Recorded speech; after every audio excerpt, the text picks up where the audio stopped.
Problema 10 do capítulo 22. Usando o arranjo experimental, representado na figura abaixo, o potencial de membrana Vm de um axônio foi alterado, como indicado na figura A, e medida a densidade de corrente Jm através da membrana celular. Bem, esse axônio tinha um potencial de repouso de menos 50 mV. E aí os pesquisadores mudaram esse potencial usando o eletrodo interno, mudaram de menos 50 para mais 20 aproximadamente.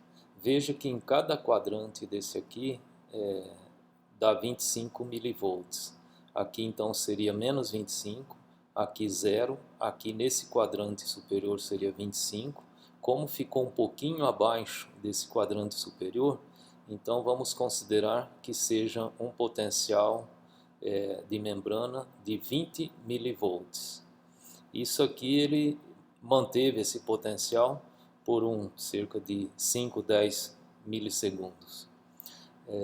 E aí, com esse potencial, primeiramente ele realizou o experimento com o axônio na água de mar, é o item B, e mediu a densidade de corrente em função do tempo.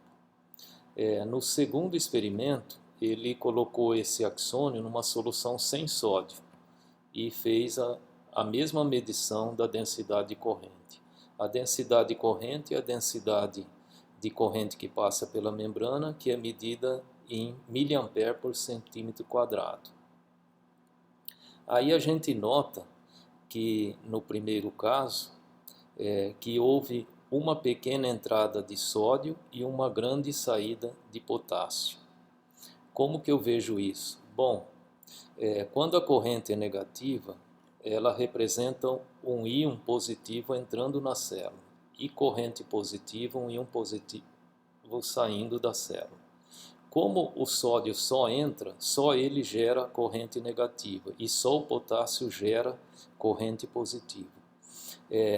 E como também a abertura dos canais de sódio é mais rápida do que a abertura de canais de potássio, o sódio ocorre nesta região aqui e as densidades de corrente devida ao potássio ocorre mais numa região posterior da curva.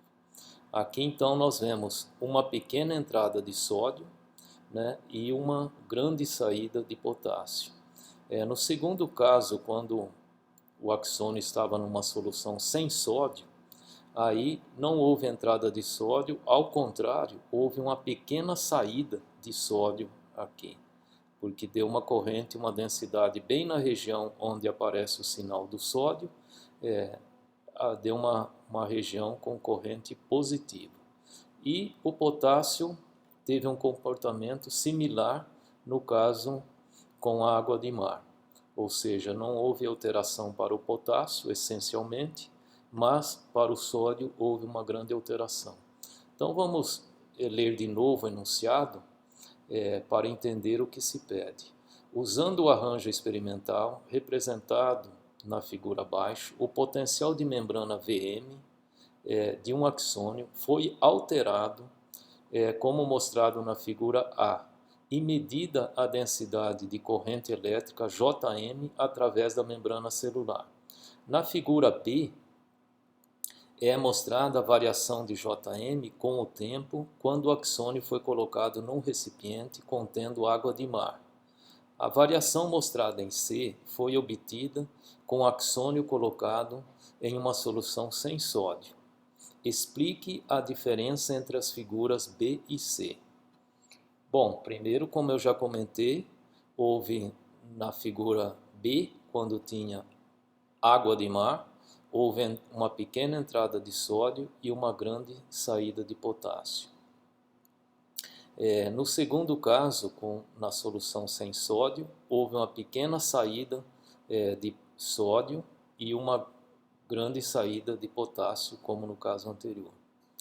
Vamos ver então a resposta. Resposta do problema 10. Supõe que o potencial de inércia do sódio seja mais 40 e o potencial de inércia do potássio menos 85. Com a água de mar, no meio externo, houve um pequeno afluxo de sódio, densidade corrente negativa, e posteriormente houve um fluxo grande de potássio para o exterior. Como o Vm é mudado para cerca de mais 20 mV, que é um valor próximo do potencial de inércia do sódio, a diferença de potencial de menos 20 mV é pequena e assim é gerada apenas uma pequena corrente de sódio para dentro do axônio. Isto é, aqui está a equação da densidade de corrente de sódio, que é dada pela lei de Ohm. A densidade de corrente igual a condutividade vezes a diferença de potencial que o sódio está sentindo ali no axônio. Como ele levou o Vm para mais 20 aqui em cima, né? E o potencial de inércia, se ele for 40, daria uma diferença de potencial pequena, porque seria 20 menos 40 dá menos 20, que é o que está aqui. Ou seja, teria uma diferença potencial de menos 20 mV. Então, se é uma diferença potencial negativa, o sódio entra. Só que ele entra pouco porque deu uma diferença potencial pequena. Isso porque ele elevou demais esse potencial aqui. Vamos supor que ele elevasse só para zero. Aí seria 0 menos 40, daria uma diferença potencial menos 40, aí entraria mais sódio. Agora vamos supor que ele elevasse muito, elevasse aqui para mais 40. Aí a corrente de sódio seria zero, porque aqui seria 40 menos 40, zero. Então não haveria nem entrada nem saída de sódio. Agora, em relação ao potássio, a diferença de potencial foi de 105, porque seria mais 20, mais 85 dá 105. Ou seja, o potássio está com a diferença de potencial mais de 5 vezes maior que a de sódio. Assim, se os canais de potássio estão abertos, assim como estavam os de sódio, a corrente gerada vai ser também bem maior, que poderia ser até próximo de 5 vezes maior. Por isso, a grande saída de potássio. Quando ele passou para a solução sem sódio, a situação para o potássio não mudou, mas para o sódio sim. Então, como não mudou, o potássio saiu normalmente, mas para o sódio mudou. Mudou por quê? Quando você tira o sódio do lado externo da célula, o potencial de inércia baixa, como é visto aqui na equação do potencial de inércia. Então, se eu estou tirando o sódio do lado de fora, eu estou mexendo com o meio 1.